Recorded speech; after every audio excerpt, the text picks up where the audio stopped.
McAllen, and this is my review and endorsement of the Fender Rumble 40 bass amp. It's a really handy thing to have in your arsenal. It's a 40-watt amp with a 10-inch speaker.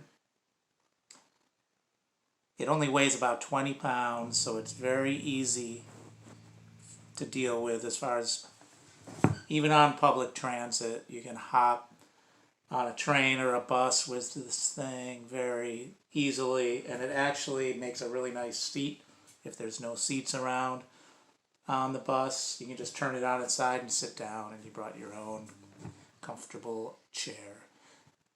But besides that,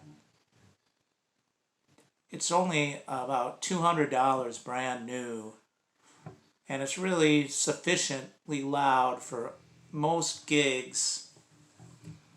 If you're playing like jazz and blues or country in small to medium-sized venues, if the band's not too loud, it's got enough volume to keep up with everybody, and it has a nice full rich tone, which a lot of smaller amps don't have, a tone that you'd want to even be heard with. So I highly recommend it. And even if it's not loud enough for the gig you're on, a lot of guys utilize the XLR jack on the back and plug right into the PA from here, and then use this amp as their stage monitor. I know a few people that do that around New Orleans, and it works out great for them. You know, it has a really decent tone. It's also a versatile amp. I first got introduced to these Rumble bass amps several years ago. I mainly play guitar, play some bass, but I had a jazz gig coming up at the New Orleans airport, and I needed to find a nice, cheap amp with a good, full, clean tone for guitar. And I went out to Guitar Center with my semi-hollow body and plugged it into about 10 or 15 guitar amps. I was looking for a very cheap amp. So I was looking for like $150 or less. And I couldn't find one guitar amp that you got a decent tone out of, which is not surprising for $150 or less, or $100. So after about half an hour in the guitar section, I saw one of these, the smaller model, the 25-watt model, which has an 8-inch speaker, and I figured I'd try plugging into that thing. And it sounded really good for just plain, clean, full jazz guitar tones. Or at least good enough to do the gig. And those are only like $100. So I picked that up and used it on those gigs for guitar, and then you ended up using it on a gig that I played every Friday, Saturday, and Sunday, and Monday. Regular gig I had for about a year and a half. And it was great for that.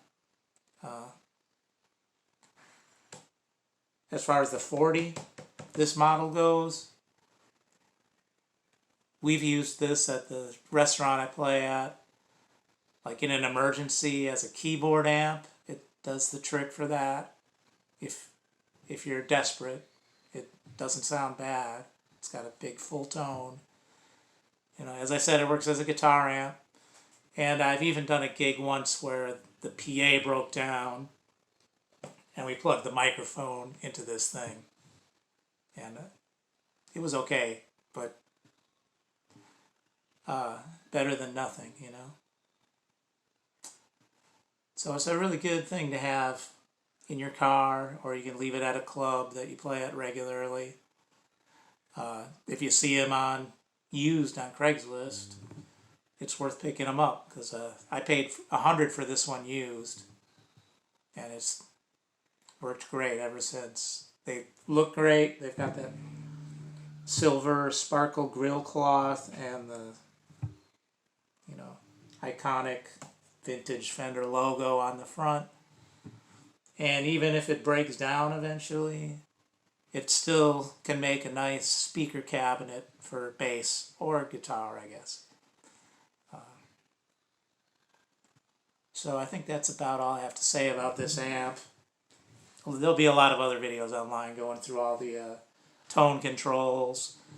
Up top, it has, you know, a good control over your tone. It has 4 tone controls: the low, low mid, high mid, and high, and then some buttons for vintage tone and like a scoop EQ.